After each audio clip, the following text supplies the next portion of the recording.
Folks, sit down.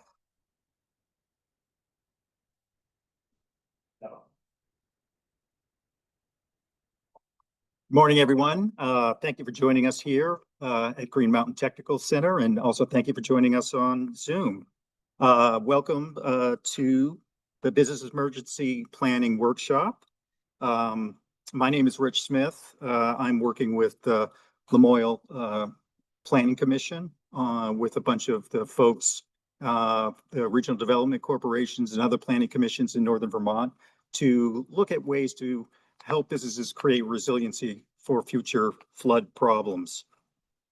This workshop and materials are funded with the support of the U.S. Economic Development Administration on behalf of the Northern Vermont Economic Development District that comprises of these regional planning commissions and regional economic development corporations. Let's see if I can. I'm sorry, to advance this. Sorry, folks, to advance the slides. Oh, got it. Thank you. Okay. And they're the folks who are helping us sponsor and promote this meeting today.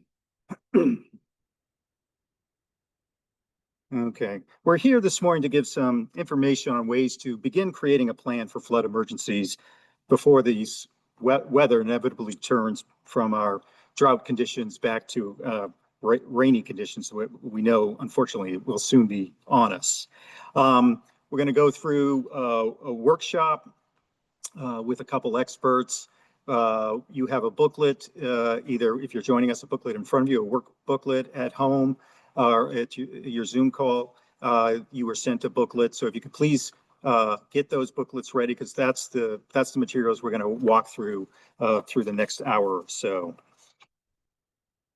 Our theme is be prepared, not scared, and what that means is we want folks to be prepared so they are ready when an emergency happens and not trying to think through all the different things they need to do because they're getting weather alerts that potential flooding or other emergencies might be heading their way. We want to look at it as sort of a go-to list that you might have if you're in a home that lists the 4 or 5 priorities you need to deal with, so you're not trying to remember things during an actual emergency. We want this to be an interactive exercise where you start beginning to flesh out this plan and to avoid making those kinds of decisions in stressful situations. So we have with us a couple experts. We have with us Michaela Foodie. She's the Vermont Emergency Management Regional Coordinator for Grand Isle, Franklin, and Lamoille counties. She works with local municipalities to develop emergency plans and programs. And Michaela previously served as the Public Safety Director and Emergency Management Director for the town of Milton. Also joining us during the conversation today is we'll have some more technical aspects of hydrology for the region from SLR Consulting. Jessica Luisos will be joining us during the session today. We have a number of you joining us from Zoom. We have someone looking, monitoring the Zoom operations. And so if you have questions, comments, please send them in the comment section or question section in your Zoom. We'll also have time for questions at the end. So feel free, for those of you who are here, to stick around to talk with some of the experts, but also if you're on the Zoom, we'll try to get to all of those comments as soon as we can. Okay, and with that, I'm going to ask Michaela to come up and walk us through, and thank you very much.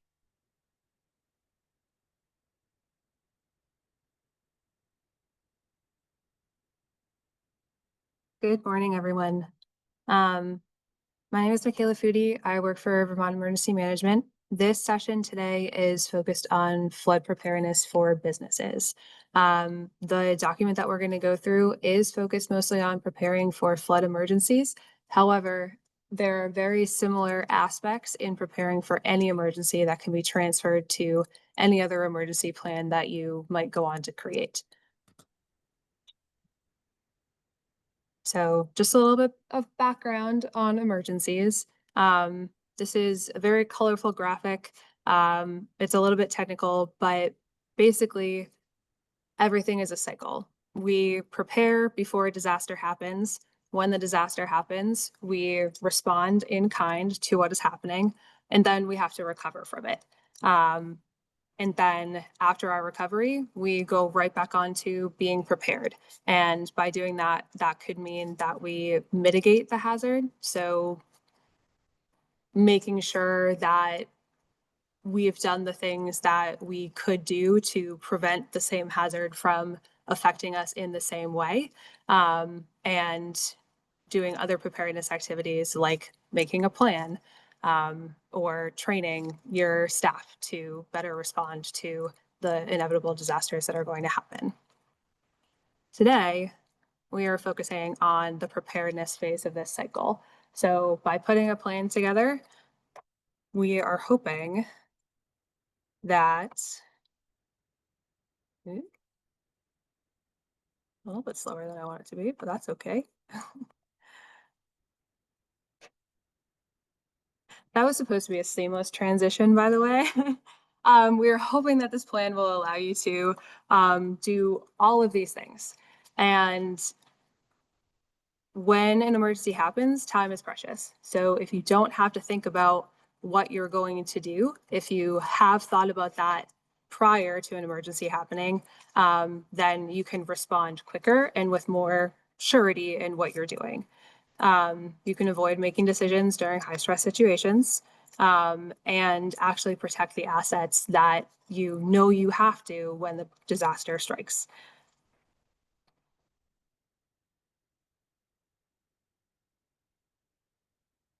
So I'm going to talk a little bit about hazard vulnerability.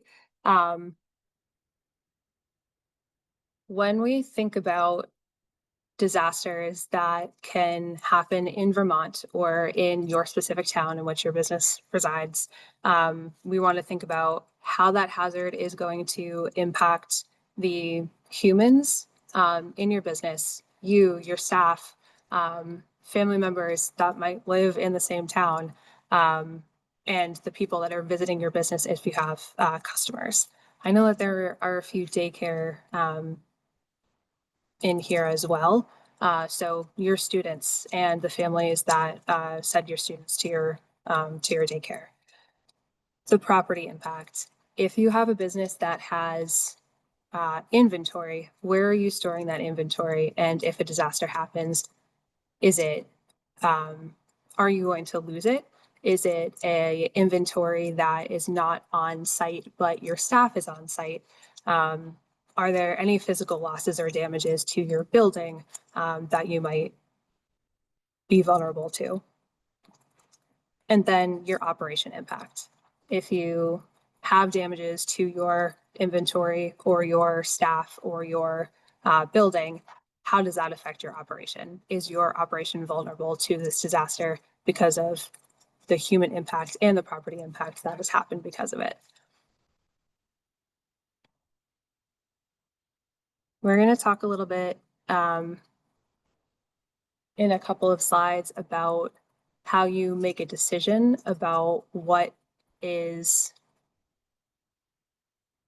have the ability to protect and what you might not have the ability to protect based on the disaster that is coming at you. But understanding your hazard vulnerability, how a specific disaster might affect you, is the basis of this presentation.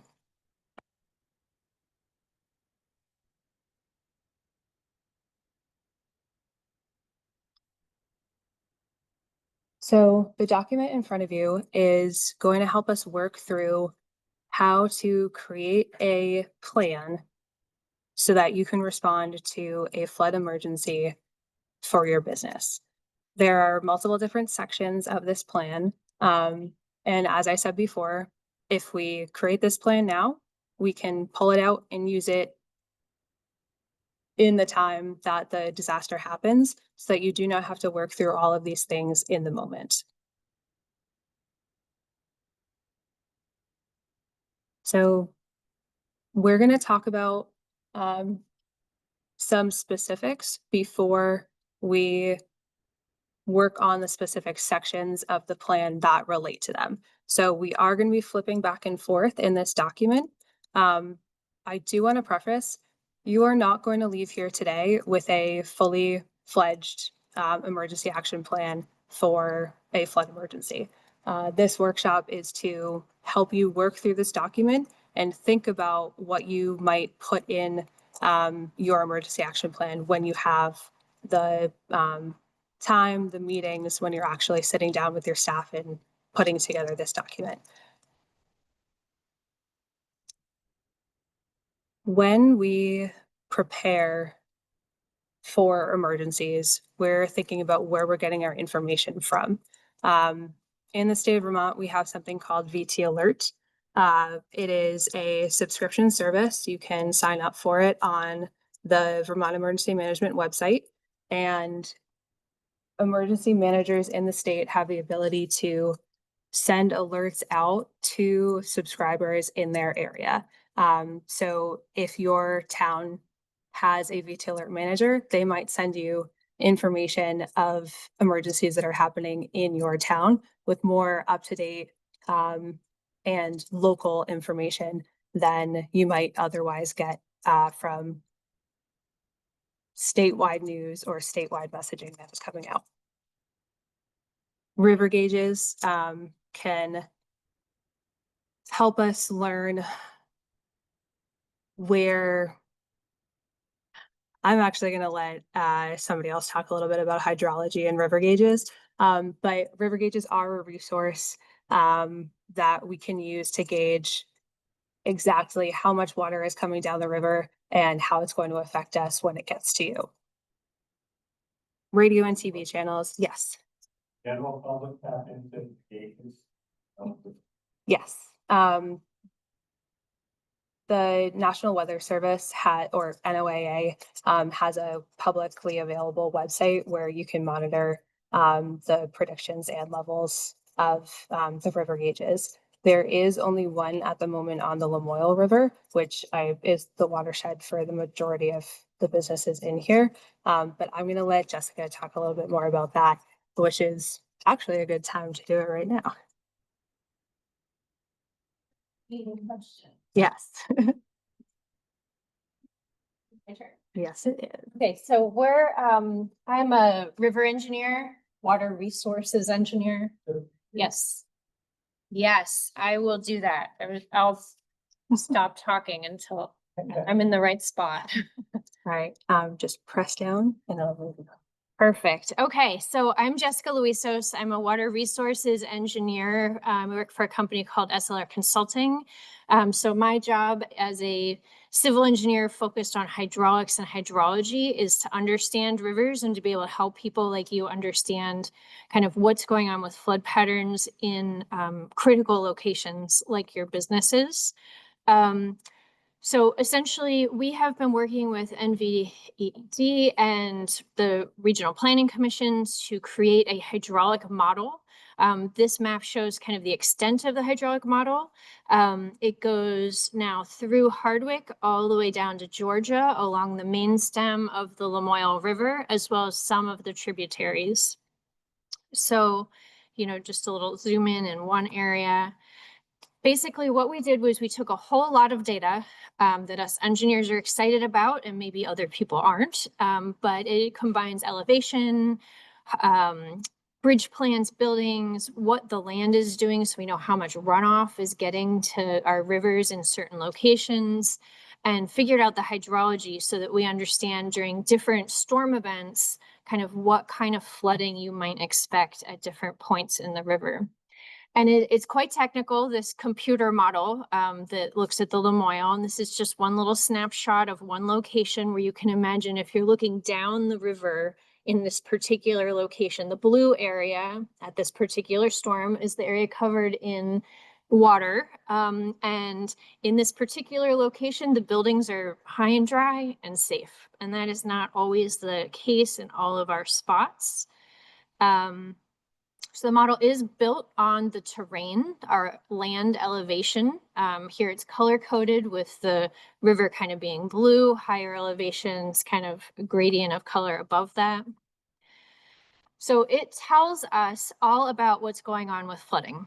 There's a whole list of different parameters that it tells us. And I think the big thing is that this model is showing us for particular storm levels, kind of how far the water is going to flood out. And in those locations, both how deep it is and how fast it's moving. So it can give us an idea as to where there might be higher risk of erosion. This model is not just like, build out of a bunch of stuff that doesn't make sense. What we've done is we've built it and then we've actually compared it to flooding that's happened. This is an example at the Wrong Way Bridge where we use different information to really make sure our model is giving us the answers that make sense. We're using it for a lot of different things, including coming up with ideas as to how to reduce flooding in different areas. We've been working with the regional planning commissions and towns to come up with projects that we are now in the process of testing. So the idea is maybe if we know there's a spot where the river needs to like squeeze the water down to get through a small bridge, what happens? We can test what happens if we make a bigger bridge. Is it going to reduce flooding upstream or reduce erosion? So this is something we are working on, just so you know. We've used these models to come up with a lot of flood mitigation projects around the state that have been implemented. This is an example in Northfield where we did a floodplain restoration, removing a berm in a location where there were buyouts. We lowered the land to give more space for the river to safely flood during a flood. Closer to home, we put in some culverts under Route 15 in the Jeffersonville Village to help drain water out of the village. Just two examples of projects that have come out of these models. And then how you can use it. So this is actually the answer to your question. This is a snapshot from a publicly available website. You can just go to the website, the Northeast River Forecast Center. And this chart here gives a lot of really interesting information. And the chart is specific to a gauge location. This one is in Johnson. So it's giving you real-time information about the water surface elevation, and that's the blue. And then it also gives you a prediction 10 days out of what it expects the water levels to be at that location based on predictions of weather and stream flow and what they know about how these floods move through. There's also some really interesting information with the color bands that give some information about kind of critical levels when flooding might be expected, starting at lower level areas in the yellow, and as the river goes up into more and more critical areas. And what's nice about this is that there are a few in the stream gauge warning system, Johnson, some in Jeffersonville, and Georgia. We know there's not information on the tributaries, and that's where our modeling can kind of help guide some information as well. The warning system itself, those color bands have some descriptions as to when flooding starts to go onto roads, when it starts to get into certain neighborhoods. So this is a really free, publicly available website that is helpful. And I wanted to bring this back to the model. So that gauge is, this information is at this specific location in Johnson.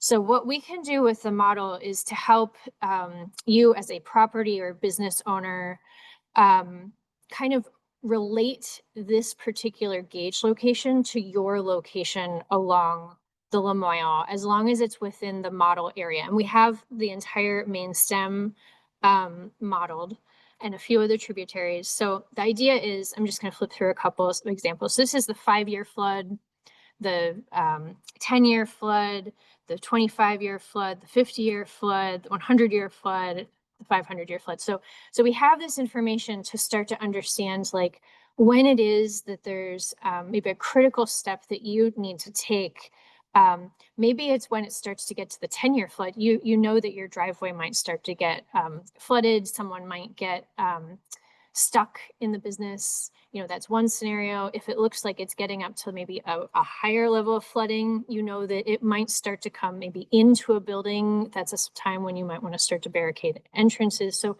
you know, being able to think through like, what are the things that you need to do? This model can kind of help you figure that out, because not everyone has their property or their critical location exactly at the gauge. So this helps us kind of extrapolate the gauge information to other locations along the model.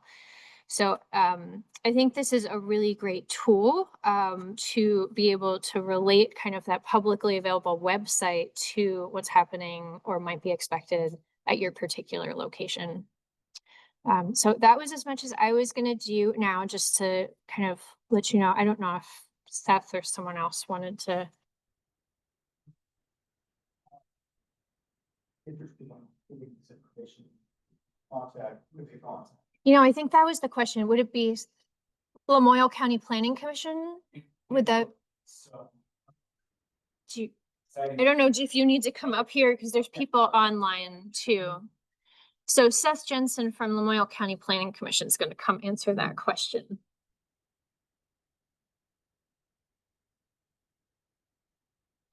So one of the exciting things about this model is that the data is publicly available. And so if you want to look at it for your individual property, the location of your business, we are able to share the data with you. And all you need to do is contact Lamoille County Planning Commission and we can get you in contact with that.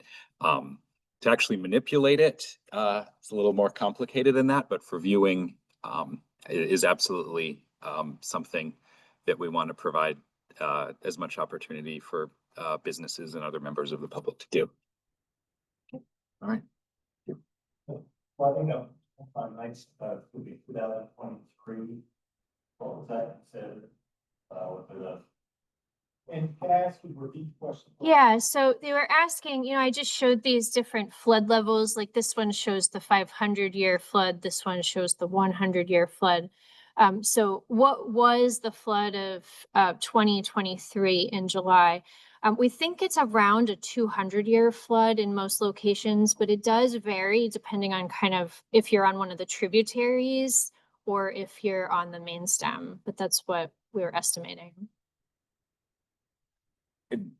It's worth sort of quickly explaining what that means, the 200-year flood. That doesn't mean it's a flood that will only happen once every 200 years. It's a probability of how often it will happen in a given year. So every year that probability resets.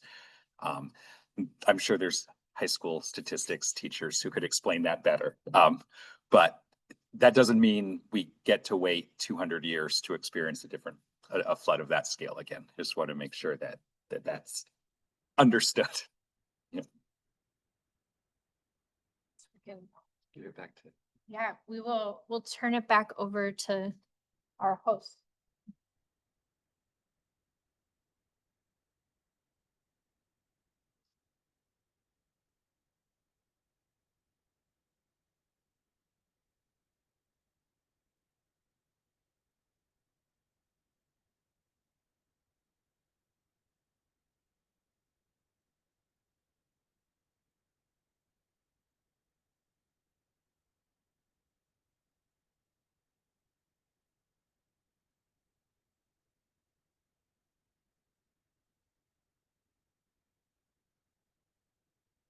Let's see if I can move this for you guys.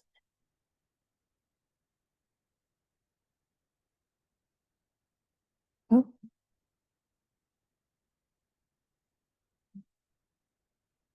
That'll do it. Okay.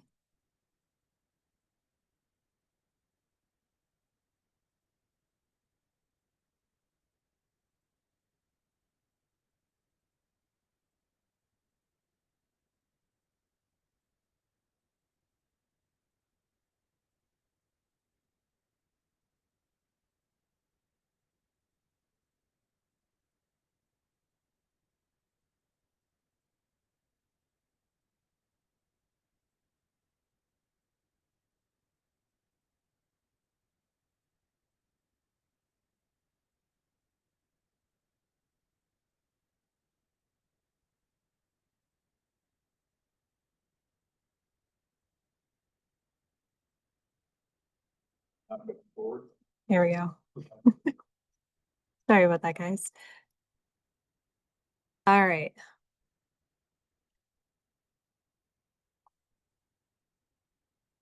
So we just heard about using river gauges as a resource. There are also radio and TV channels. Are you using, what weather products are you using? Do you have any alerts that are coming from the weather products that you're using? Are you monitoring a weather channel when you initially hear of a emergency alert versus a warning? How are we thinking about the steps that we're taking in advance of a potential emergency happening? And then what other resources do you guys use to learn about the weather information or any flood levels that are coming down the line? Are there local groups that you're a part of? Are there community networks that you talk to? Who is telling you that the water levels are rising? Is there a dock at the end of your driveway where you can see the river, and when it gets to X point on the dock, that's when it starts to flood your basement? What are we using as our gauges in order to consider when we're going to act? So we're going to start working through the workbook, and I'm going to give you guys a couple of minutes. This is page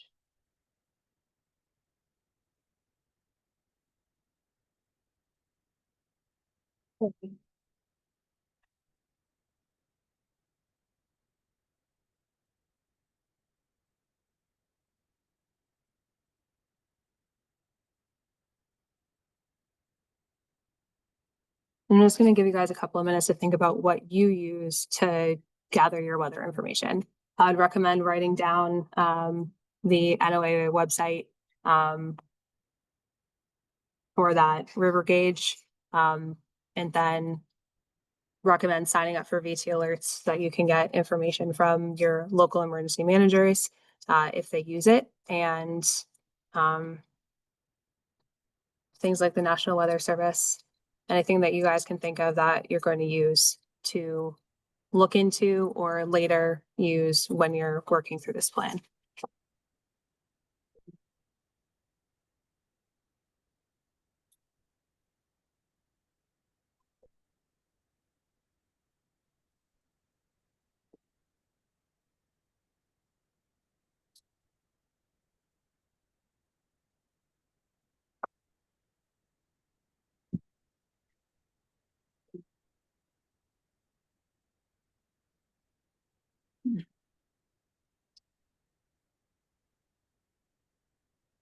All right.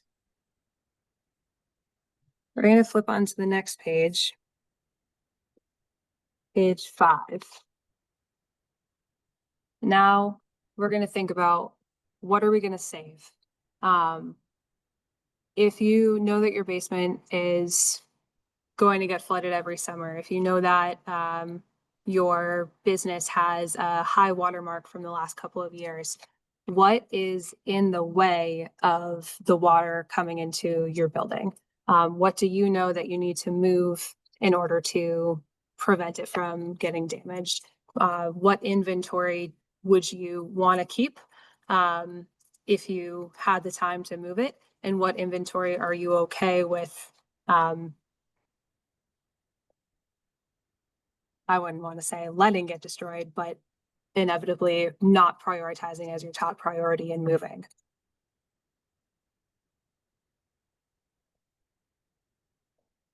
This is an inventory priority matrix. Depending on how much time you have before a disaster happens can greatly impact what you're going to want to move and what you're going to be able to move. So the chart on the left is talking about how likely is an item going to be affected based on where it is in your property or what disaster is happening. If you sell inflatable pool floaties, chances are, it might be a little less affected than if you sell books in your store, if the emergency that is happening is flooding. And then consider the value of that item. Are you considering moving your high value stock or your low value stock? But you also have to consider both of these things together. Are your high value items very hard to move, or are your low value items really easy to move? What are you going to be able to do within the time that you have to respond to the emergency?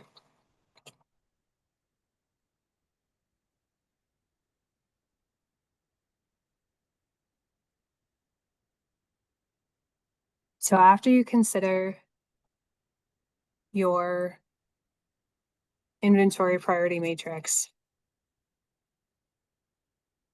what are those things that you're moving? Where are they going to, and where are they coming from? On page 9 and page 10 in this workbook are pages for your floor plans. If you have a business as usual floor plan, consider where those items can be moved when the emergency is happening. So if you know a flood is coming, pre-plan where you're going to put those items when you do end up moving them. So on your current floor plan, you can add it to this workbook and then maybe make a photocopy of it or test your drawing skills and draw out what the floor plan is going to look like when you have moved your items. This will give you a visual so that either you or whoever is moving the product or furniture or inventory or whatever you need to move, they can visually picture where it's going to go and be able to do it. So they don't have to read a chart of where things are going to be moved. They can picture it on the floor plan. There is a chart on the page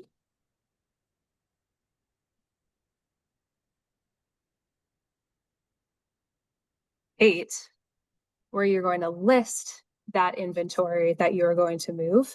But as you can see, this chart is just going to look like a blur of words in the middle of an emergency. So attaching your floor plan, that will be the go-to item. This chart is just so that you can think about and write down the actual items that you're going to move and where you're going to move them, or the action, how you're going to move them, so that you can put your floor chart together after you've created this chart.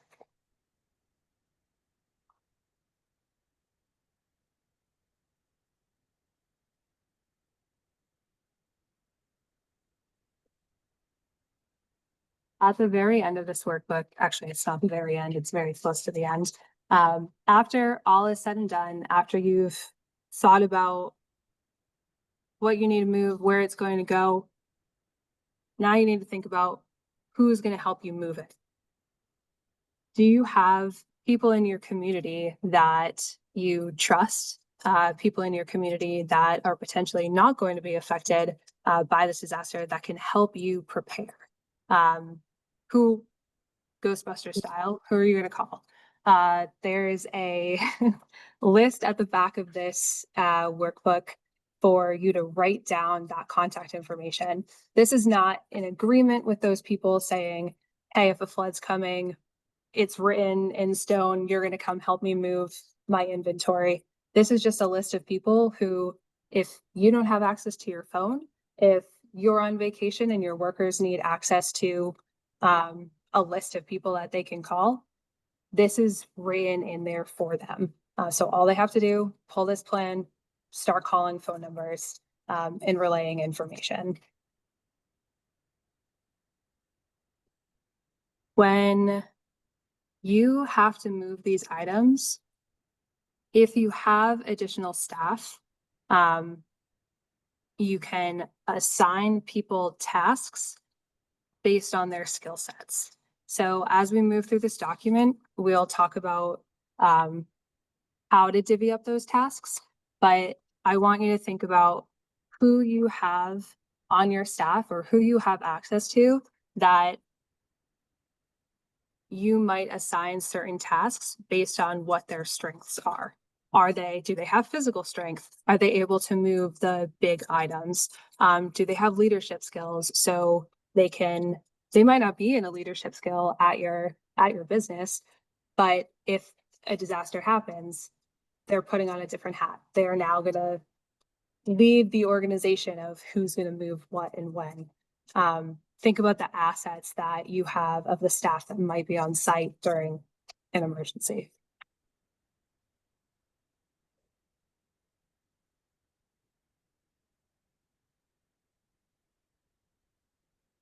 All right. Does anybody have any questions before we start working through this workbook? I know it's a lot of information to throw at you. It'll start making sense when we go in chronological order.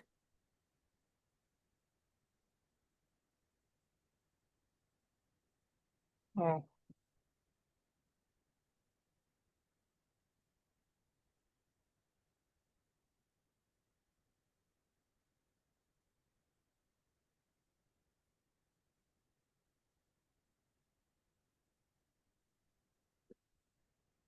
On page 11 of the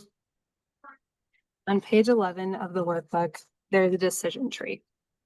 In order to put together that decision tree, we need to talk about what your triggers are to do the things that you need to do to respond to this emergency. I'm gonna have you guys open up page 11 and page 7 at the same time, if possible. Page 7 is if you're online and you can only view one page of the workbook at a time, you can open up to page 11 because on the screen is page 7 on the PowerPoint screen. Based on what we talked about on where you're getting information and how you're using the information that you have access to, we want to think about what triggers each step in your response process. When you go through the decision tree, you can see that there are things called action stages, and there are multiple action stages that you could potentially decide to do. You could have one action stage of, is there a severe weather alert from the National Weather Service? Yes, we're moving all of our inventory. Or you could be a little bit more cautious and say, is there a severe weather alert from the National Weather Service? Okay, maybe I'm going to start calling my staff and let them know. I might call them and tell them and ask them to come in overnight and move the inventory so we're prepared if it moves from a watch to a warning. That if is your trigger. You get the service alert, then you do the task. You get the alert that says it's no longer a watch, now it's a warning, then you do the action stage, you do the task. On the next page of your workbook, page 12, is an action plan worksheet. This is a visual of what I just described of your if-then statements. So if you know that a weather alert is coming, if you know that there has been a flood warning issued, then what are you going to do? That's your stage 1. The examples in here are you notifying your action team, which is the staff that's going to come in and help you move your items. And then you're going to continue monitoring your flood gauges. You're not doing much during action stage 1, but you're on alert and you're preparing for the next thing on your flow chart to happen. So has your second trigger happened? Are you now, now the water has reached the level on your dock, the water is coming, you know this to be true because you're seeing the water rising with your own 2 eyes. Is that the trigger for your action stage 2? What are you going to do in stage 2? Now the water is coming. You've already notified your staff in action stage 1. Now, in the example, you're going to call the action team to the location so that they can do the things that need to be done in this action stage. You're going to begin moving the high value items. And then you're going to continue monitoring whatever messaging or alert service that you've chosen to monitor at the time. And then this can keep going. You can have as many action stages as you want, as many alerts as you believe you're going to receive. It all depends on what your triggers are going to be in your experience and what resources that you now know are out there to prepare for what may or may not come. By putting it in stages, you're not saying, okay, a flood may or may not be coming. Let me move all of my inventory at once. You're saying, okay, let me prepare for the next step if a flood does inevitably come.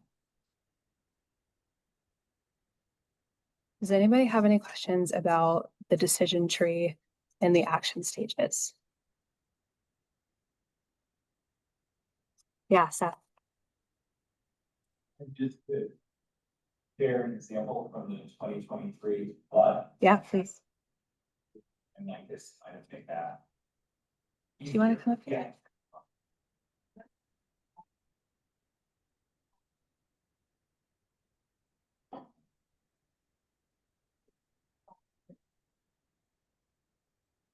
Before I say this, Tori, is anyone from the Cambridge Village Market here? Because I'm going to talk about them. So if they are, I'll let them talk about themselves. They didn't sign up. Okay. So Cambridge Village Market, technically outside of the floodplain, but experienced impacts during the 2023 flood, and had a scramble to remove inventory from their basement, had another location where they moved a lot of those into freezers. Having a plan like this ahead, and I want to say they purchased the building 2 weeks before the flood, so there wasn't a lot of time to plan for them.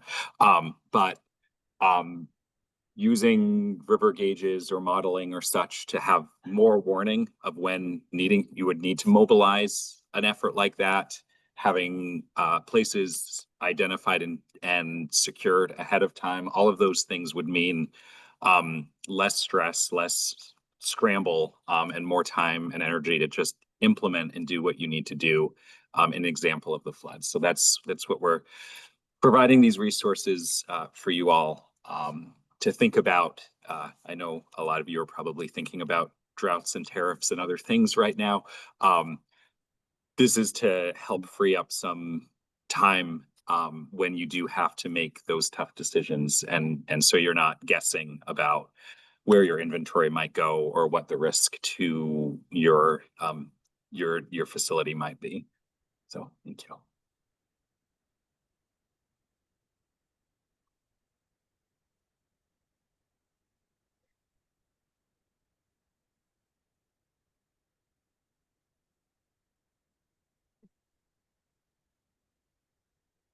All right.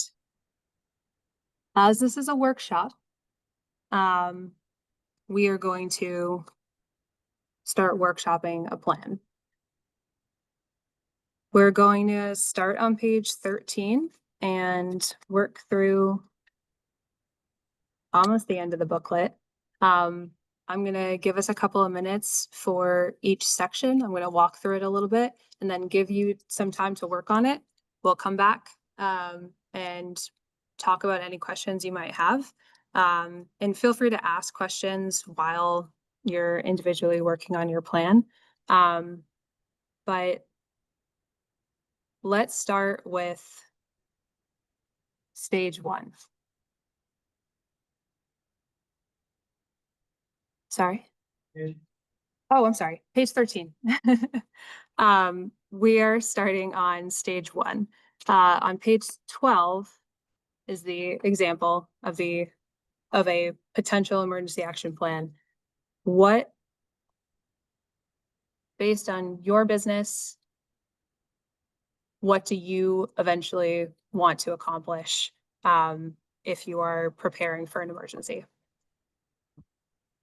Some people find it helpful to work backwards. So your end stage, pick a number, whichever number you want it to be, is evacuate and notify all of your vendors that you're closing. And then work backwards from there. In order to get to that point, what must you have done in order to protect your business, in order to protect your inventory or your staff or the children that are in your daycare? Around the next year in the building, they need to get their fixed done. It's more, it's having damage and she's been in home. There was another school announcement. I was like, oh, that's an interesting one. Okay. This is I'm gonna give you guys 5 minutes to think about how you're gonna want to fill this out. And like I said before, we're not leaving here with the final product. This is just a brainstorming session. What are your priorities?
All right. How did that go? Is it easy? Is it hard?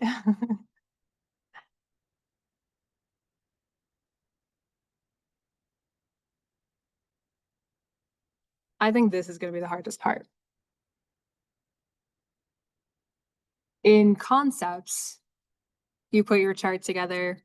All right, we're gonna have this done during this action stage. Sounds easy. How are you actually going to accomplish it? Who's going to do that for you? What skills do they need? Are they the person with physical strength, a person with the level of trust? Do they have the leadership skills? Do they need the leadership skills to do these tasks?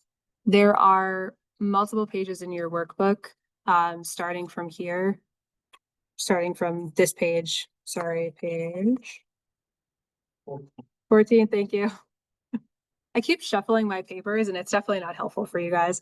On page 14 and moving forward, there are multiple, depending on how many action stages you decide that you want or have the resources for, you can create multiple sheets to go with that action stage.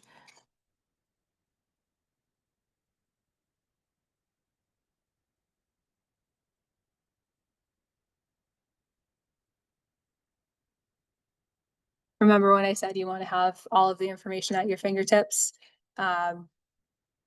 This is the location where you can put the contact information for all of your staff, any of your business partners, any contractors that would need to be notified that you guys are closing or altering your business.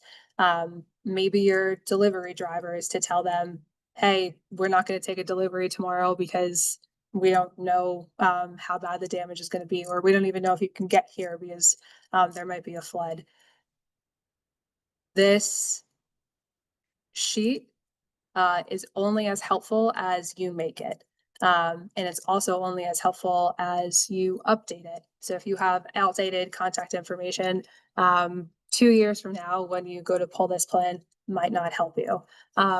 So I'm just putting a plug in there to look at this plan, update it as needed, or when you update your employees' emergency contact sheets, make sure that you put a copy of it in here as well, or a copy of their contact information in here as well. So when you update all of your other databases, you're also considering updating your emergency plans. So you have all this information at your fingertips. This is having it in paper or having this document on your servers. If you can't get to the paper copy during an emergency, having it in multiple locations is very beneficial for ease of use in the time that you actually need to access it.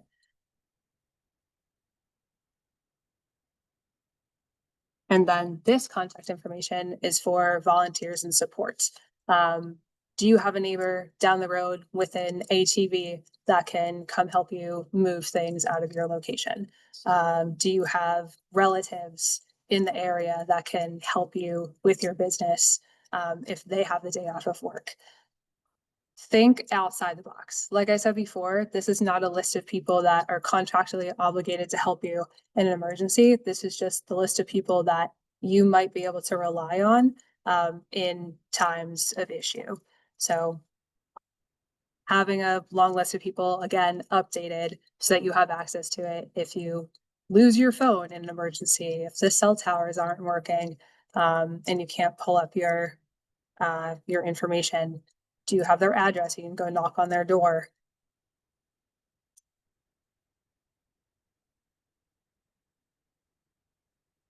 And then finally, there's an event log.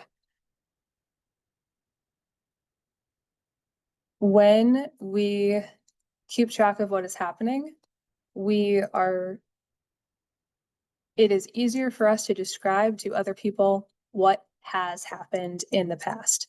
So if you need to contact your insurance after a disaster has happened at your business, it is very beneficial for you to have some sort of log with the information of what you moved, what you lost, what you tried to save, what you couldn't save. In addition to an event log, I highly recommend taking pictures as you go through your response process, as you go through making your action stages. Probably should have mentioned this at that point in the stage. If you have a designated photo taker, they can take pictures of where your items were, the condition that they were in before the disaster happens, and then you have proof that it was in good condition or it really was in this location before an emergency takes place, and then you're only left with pictures of the aftermath. The pictures of the aftermath are very important to prove that something bad did happen to your location and to your product. But you also want to be able to prove that it was in good condition before that bad thing happened. So an event log, documentation of what you did, what was happening, and then documentation of photographs as well.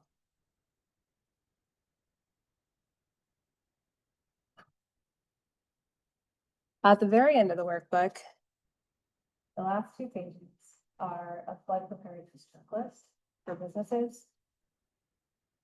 We talk about preparedness in this workshop, but there is also a section on recovery on the very last page. Being prepared and responding to an emergency is just the first step of the process.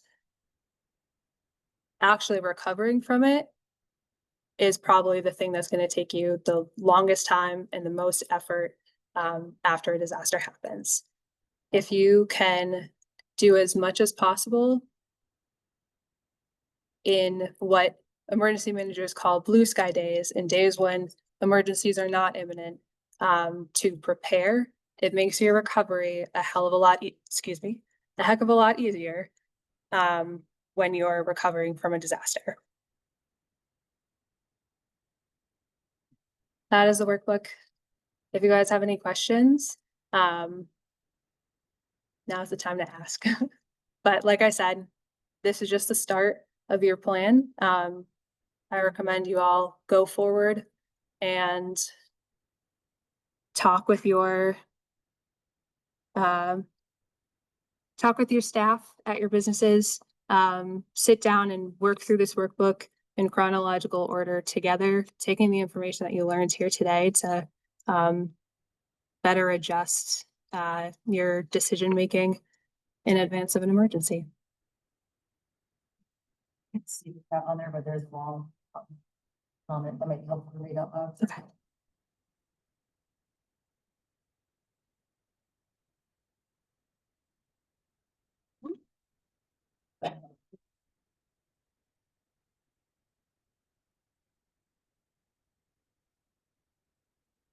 Lori Kozer wrote in the chat, just a note, knowing what flood hazard area your building or business is in is handy.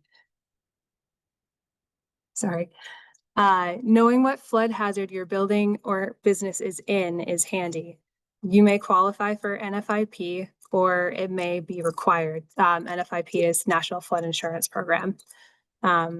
Also, as you plan for securing a building, consider researching efficacy of installing floodgates based on building codes. If the plan includes evacuating the building, how do you make sure all people are out of the building? Are there elevators that need to be secured? Shutting down power at the main breaker may save systems. These are all really good things to consider when you're putting together your action stages. Do you know where your emergency breakers are? Do you have these things that she lists here? Do you have power equipment in your basement? That is going to be the first thing that's going to get flooded. Should that be your first step? Or should that be your last step based on the location or the necessity of you having power to move your items or go through any of the rest of your power steps? Your action stages. Thank you, Lori. That's a great comment. And then Unali says, are there additional emergency planning resources / worksheets you can recommend? The Small Business Association has emergency planning guides on their website. They can be tailored to specific. They can be tailored to specific sectors, work sectors. There's a disaster recovery toolkit for businesses by the Vermont Small Business DC. What do the D and C stand for? Oh. Development Center, thank you. And there are booklets here at the conference, but at the workshop, but there is a link to that toolkit in the checklist on the second to last page. And then your regional planning commissions, your town emergency management directors may be able to help you prepare for the specific hazards that are affecting the specific location where your business might be. Thank you, Rick, for putting that link in the chat. I know there are a couple of daycares here as well. The Agency of Human Services has a organization within them that helps with emergency plans for daycares and home childcare services. I think it's the same organization that if you have an emergency action plan for your daycare, they can, if who you submit it to, that's the organization that can help you develop that plan to include specific hazards like flooding or any other hazard that you are susceptible to in your area. Is there a resource for like a risk assessment before an event like this happens so that you ask questions that help drive some of like how you actually create these plans? Yeah. Communication, technology, is there a resource? Yeah, sorry. Are there resources for developing risk assessments, or how do you assess the hazards that you might be susceptible to? And then what that might help tailor the actions that you take based on those hazards. So FEMA has something called the PREP Toolkit. There are many different products out there that will help you do a risk assessment for a specific area or a specific kind of building or kind of location that you might be in. Every town has a all hazard mitigation plan. That document is it's a 5-year plan that is developed based on the specific location in the state and what hazards the people who developed the document believe will befall that town. They have done that risk assessment. Unfortunately, it's mostly for natural hazards, but that document also lists things like, are there infrastructure hazards in the area? Is there power substations that you should be concerned about? Does that answer your question? Seth? I want to understand how our modeling data might translate to their business, or if you have thoughts after looking on all of question. Please feel free to reach out to us and we'll connect you. Very much. For those online, Seth is saying that for any questions or any assistance with this workbook or with hazard assessments, you can contact your local planning commission. All right. Any other questions?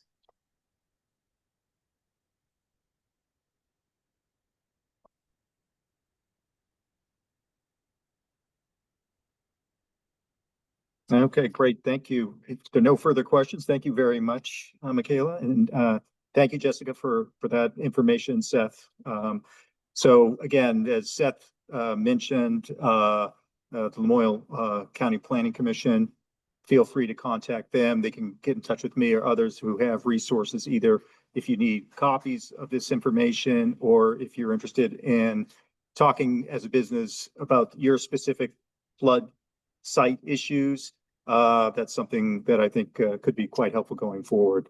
So thank you all for joining us. We will have a copy of this if anybody's looking. I believe we have a recording of this. So if anybody's looking for that, please contact us. But thank you again and good luck. And I hope you all have a great day. And for those who are here, please feel free to chat with some of the folks if you have further questions. Thank you.